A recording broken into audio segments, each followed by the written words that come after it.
welcome to Anuradha Vedic Astrology. Today we are going to meet with Penny Farrow for the first time on YouTube. But before that, thank you so much for subscribing to our YouTube and Spotify channels and writing in your comments and suggestions there.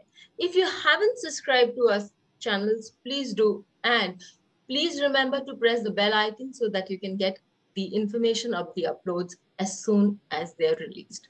So with Penny Farrow, there's a list of what I can talk about her. But before that, a warm welcome, Penny, to our channel. Thank you so much.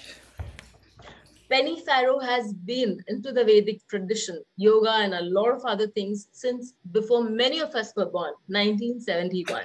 She's been a direct student of Hardifo, has been a part of Ashvidya Gurukulam, has been teaching astrology for the American Council of Vedic Astrology, and the list continues. She's a regular journal. And with your age, Penny, honestly, when I reach your age, I hope I have the same energy. So thank you, Anuradha. So a pleasure to have you, Penny. And what are we going to learn from you today, Penny? Well, because Shani Maharaj has been very busy transiting its own Rashi, Makara Rashi, and now into Kumbh Rashi, and then back again. It's very busy. Questions arise in people's minds about Shani. And poor Shani, he's always greeted with fear. Yes, that's for sure. That's for sure. He's looked upon as something, that should be avoided as much as possible. So I thought it might be a good idea to see the sort of foundations of how the rishis considered all the grahas, even the malefics, like Shani, and put it in a kind of perspective that might help the listeners perhaps avoid the knee-jerk response of, Shani, stay away from me, that kind of thing. So if we examine the whole purpose of astrology, and I no way want to criticize how anyone does astrology, but it can come over as being alarmist, where people become, in fact, frightened or intimidated or something along those lines, and also inevitable. And so there is a difference between, my Guruji liked to say, that fate is destiny untended. So we all have a destiny. And if we don't tend to our destiny, then it turns into fate. So the whole concept of Jyotisha is basically a map, a road map. If we go out on a trip and we don't have a road map and we haven't listened to the weather forecast, we may find ourselves on a side road, snowed in, right? So we all want to prepare as best as we can. And so Jyotisha becomes a very important tool, in order to promote the welfare of the individual and then the collective welfare. And the rishis speak to this. In fact, the great Mula Grantha, Brihat Parashara Hora Shastra, it begins as most texts begin, of course, first with a prayer to Ganapati, by the way, who is addressed as Shoka Vinasha Karana, the cause of removal of sorrow. So this is so important in thinking about Jyotisha. It's not to increase fear and increase sorrow, but to remove it. And when his disciple, Maitreya, greets him very respectfully, the Shastra describes how you approach, the guru, the teacher, with great respect, and asks Parashara to teach him this Vedangam Punyam Uttamam, the most exalted of the Vedangas. Parashara's first response to him is, in the first chapter of Parashara, is, you are asking a question that has in it auspiciousness for the welfare of the world. So this is the idea of Jyotisha, to promote the welfare of the world. In the second chapter, when the whole idea of who are these grahas, what do they represent? This is the chapter on Avatara. So this is the chapter, second Adhyaya, and this is a couple of shlokas in. And Prashna talks about that all of the grahas are incarnations of the Lord. And they've come to bestow on the living beings the results due to their karmas. So if all of the grahas are incarnations of the Lord, how can they be evil? Right? Right. They are there to also promote the welfare. But some of them do it in a way that makes us think about how we are relating to the larger reality, how we are relating to what is. And if we aren't relating properly, then you may get a little kind of bump or a little kind of kick. And this is the job description, basically, of the natural malefics. That includes Shani. Mm-hmm. So Shani is so huge. My Parama Guru Mantrji used to say, all you have to know in a chart is what Shani's doing. And then my own Heart to Foe used to say, continues to say, when it comes to Shani, all's well that bends well. So when you don't want to bend, that's when you start to feel the difficulties. But when you develop the right attitude towards what is in your life, then you might find Shani to be a great friend. When there's that respect for what is dharma, what is in line with natural law, and a life that strives to be that way, then you get a different kind of response from a graha like Shani. Because Shani has its good sides. I thought I would read this little story, a quick little story that one of my students wrote. Please so when I teach, one of the things that I teach is that if we want the grace of the grahas, then we need to have a relationship with them. How can you ask for grace without relating? And so, and one of the ways that a friend might like you even more is when you're interested in them, when you know a lot about them. So when students learn Jyotish, they're supposed to learn the significations of the grahas. It's very hard to learn a list. It's one of the hardest things to learn is a list. Very easy to learn a song. We remember song lyrics. So no, I don't ask them to write songs. Some of them write poems.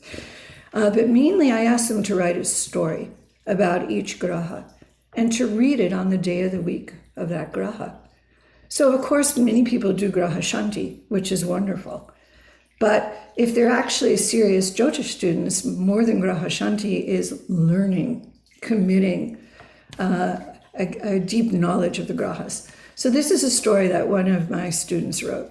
She wrote, "Dear friends," this is her Shani story, "after some delay, it's finally come to my attention that many of you perceive me as harsh and hard-hearted, cruel and malefic. Now I know I look a little scary. I'm tall, I'm emaciated, I'm covered with dark, coarse hair, and I have big teeth. I wear old, black, ragged clothes, and yeah, I do walk a little funny. But hey, you would too, if you're 100 years old, have deformed thighs, arthritis, rheumatism, chronic vata, a deranged nervous system. And beside, what's the hurry? I live out here on the edge of the solar system, all alone in freezing cold. It's not like I get invited out anywhere like my friends, Mercury and Venus. They're the life of the party. Admittedly, when I do go wandering around, it's to some pretty unsavory places like garbage heaps and prisons and cemeteries and ruins, places that are kind of lonely, a little melancholy and neglected. I might even decide to hang out in your basement when you've abandoned your house to go on a long-distance journey out west." Notice these are all the katakas for Saturn woven into the story. Very but if you've beautiful. ever looked for me in an ashram or in a hermitage, you would find me there also. Perhaps if you knew more about my life, you would stop looking down your nose at me and cut me some slack. I was born in a slum, feast first, to Shudra parents. My father wasn't that attractive and older than my mother, and my mother was kind of sickly, but they were partners. My father was authoritative, a bit stingy, a little rigid, a little suspicious of people. He worked in menial jobs. He was a servant, a laborer. He also worked for a mortician, digging graves and sculpting gravestones. At one time, he had a job hauling bundles of rotten roots to the garbage dump. My mother was a little resigned to a life of anxiety and disappointment, could be depressed, a little melancholy, subservient to her Tamasic husband. Just to deal with him required a great deal of diplomacy. But we were poor. We often ate old food or spoiled food or difficult to digest. She wasn't a great cook. Everything was a little too salty, a little too much vinegar. I could go on, but I hope you get the idea. But here's the deal, and I'm pretty firm on this. If you have behaved badly, violated natural law, and transgressed dharma, I'm going to give you grief, sorrow, poverty maybe. I can't help it, for I'm Ishvara's servant. So please, please, please don't try to appease me with your iron bangles and sapphires and lapis lazuli rings. I'm a Dharma lord. Do you really think you can sway me with a bunch of minerals? Now, on the other hand, if you've acted in accordance with natural law and upheld Dharma, if you were to feed animals, blackbirds, if you were to serve people, to pray with a pure and devotional heart, I will bestow upon you discipline, responsibility, practicality, durability, consistency, constancy, which is required to be successful at whatever you choose. I will bless you with wisdom, with patience, with insight. So if you're up for it, I would love to come and visit with you. I can stay for a short time, say January 20th to March 9th, or a slightly longer period of 7.5 years. Or if you're really game, 19 years. If that doesn't work for you, please feel free to write to me. Might take a while, but I should get back to you in about 30 years. All the best, Shani. That's beautiful. It's beautifully put, very beautifully put.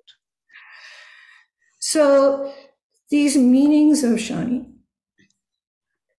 if people are aware of how their destiny pattern looks, they can emphasize in their lives the kinds of pursuits that will appease, will calm Shani down, will curry Shani's favor.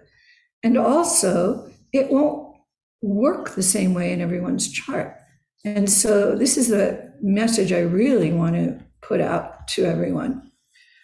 I consider a chart, a Kundali, as an environment. And all these environments are very different. Certain things grow and thrive in one environment, and they don't grow and thrive in another. So it's an ecosystem. The chart is an ecosystem. And what gets planted in that ecosystem will be different. The same combination of grahas in one ecosystem will give beautiful flowers. In another ecosystem that might have, bugs in the soil that chew, they'll die. So there is nothing cookbook about Jyotisha. We have to have principles, but principles are not necessarily rules. Principles will conform to the ecosystem of the chart they wind up in. And so this idea of one size fits all, and that Shani is to be feared by everyone, or puffed up because I have this wonderful Jupiter. Well, Jupiter can be fearful also. The context of the chart is the final arbiter. And therefore, study of Jyotish requires a cultivation of the student's mind. And that can only happen in conversation with the teacher, constantly conversation with the teacher.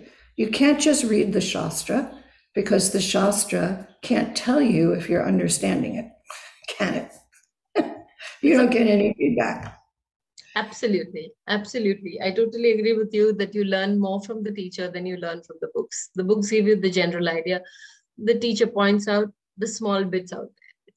It's really very true. Yes. Why in this chart like this, in this chart like this, in that chart like this? It's an unfoldment. My teacher always talked about unpacking the shlokas. It's like the shlokas are tightly wound, like a sutra is tightly wound. You have to unwind it all. And that takes patience, and that takes constant feedback and discussion and time. As Shani says, what's the hurry, right? Right. So that patient unfolding is very necessary. And Shani, one of its wonderful attributes, it can bless you when, Shani can bless you when pleased, with that consistency, with that authority, with that diplomacy even. Shani can be very, very diplomatic. And yet, you know, there are reasons to be concerned in certain configurations in a chart. And that's why one goes to get some help and find out how one can avert the danger that has not yet come. A very important saying for studying and taking consultation from a Jyotishi. It's a beautiful, again, it's whatever you're saying, every sentence has so much wealth in that. And especially the story was the way you went about describing the story. It was as if Shanidev himself is standing right in front of you and, you know, talking about himself. So as we move on from here, Penny, Shani, I'm not talking about the transit principle, but basically Shani has a Mula Trikona sign, Aquarius. So, and its own house, it's sign of exaltation, debilitation. But how does the Mula Trikona differ from everything else? Actually, in the studies I did with Hart, he simply would say that both rashis of Saturn are extremely important. Saturn is very strong in both of them. You know, there may be some little spin to the Mula Trikona sign, but I think it has perhaps overemphasis. What's more important is where is that Mula Trikona sign, or where is Capricorn in a person's chart? Because, and how is that bhava poised to give results? So one of the things to think about, whether it's Saturn transiting his own rashis or any other rashis, is, you know, Saturn limps, right? So if a person who has problems walking walks on soggy ground or ground that has little rabbit holes, then they're going to be grumpy. But if they have a nice, smooth, handicapped access ground that's very smooth, then it'll be a smooth walk. They'll be very happy. So more important than anything in a transit is what is the ground beneath Saturn's feet as it goes through that transit. So someone might have Mula Trikona Aquarius, but what if that bhava is greatly afflicted? Then the ground that Saturn's walking on is got potholes, and you will get the same results as someone who's a beautiful Aquarius, poised to give great results, a strong Saturn in their own horoscope that's aspected only by Jupiter. You see, there is no way from the huge web of interactions and possibilities in the chart to make any one statement about anything. And this is very aggravating for a lot of people, especially students learning. But we do learn, we do get guidelines, and we do, by studying many, many, many charts, start to get an inner light about it and are able to pick out that pattern from all the possibilities. So really the role of someone teaching Jyotish is the cultivation of the inner light of the student, and having them able to look at a chart and start to see the patterns. It's all about pattern recognition. It's not about this here means that. And yet we need to have some of those, you know, we definitely need to have some of that, you know, as the background understanding. Yes, sorry for the interruption, but as you say that the classics do provide us with enough of those, but is just that with such a lot of dynamism in the chart, it's difficult to pinpoint just one dictum and says that, as you just said earlier, that one shoe fits all. So it doesn't really go by that. But that's the whole magic, right? That's the skill.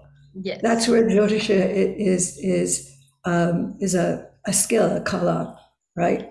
Right. And it's both a science, definitely science. It's all about looking up and seeing the patterns and understanding. I think it was Emerson who said that astrology is astronomy brought to earth to describe the affairs of man.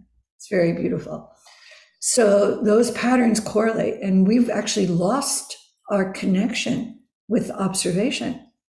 We bow down to the computer. We don't look at the sky. So this is the other thing that's important, because how those grahas look, how they move, this has great impact on a chart. So it's all, learning those patterns is not necessarily easy. And the Shastra also is not necessarily easy because it's often contradictory, right? You're to say this and then it says the opposite. And how do you understand?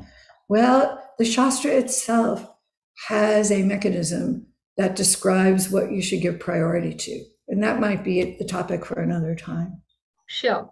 Before we wind up, Penny, as you had said in that very beautiful story, that Shani says that I can be found in the morgue, I can be found in the cemetery, and yet I can be found in the ashram also.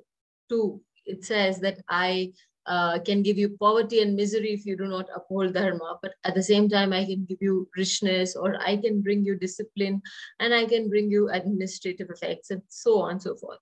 So supposing, and just taking your analogy, when Shani is walking through a sloppy ground, say afflicted 6th house or a 8th house, then be it a Memula Trikona or otherwise, it does bring in those negativities around, right? They are potentiated. So this is the other very important idea about it. It's potentiated. And so one of the skills is to help the person keep Shani busy, doing more positive things so that potential is mitigated. So for example, if the captain of the Titanic, who knew that there were ice fields and was speeding right into that area, right? If they made a little correction earlier, just a little correction earlier, they would have missed that iceberg. But they made a correction at the last minute, and that last minute ripped the hull of the boat. So this is this idea of destiny, well tended. Seeing something coming up and engaging the attention of the graha in ways that are that serve.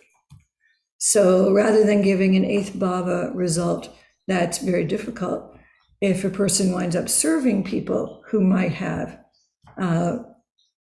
those kinds of issues, then that could be a way of absorbing some of that, deflecting some of that.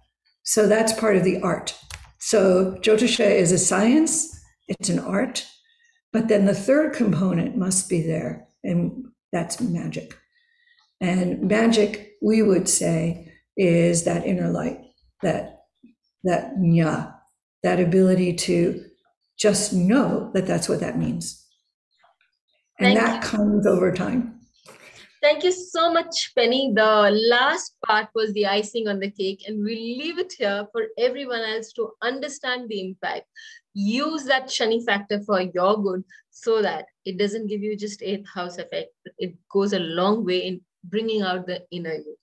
Till we meet with you again, Penny, and we take your word for it. We want to hear different stories of different grahas from you. So till we meet with you again, thank you so very much. Oh, my total joy. Thank you so much for having me. Thank you. Please hit the bell icon for fresh updates. Don't forget to like, share, and comment on the videos, and please subscribe to our channel.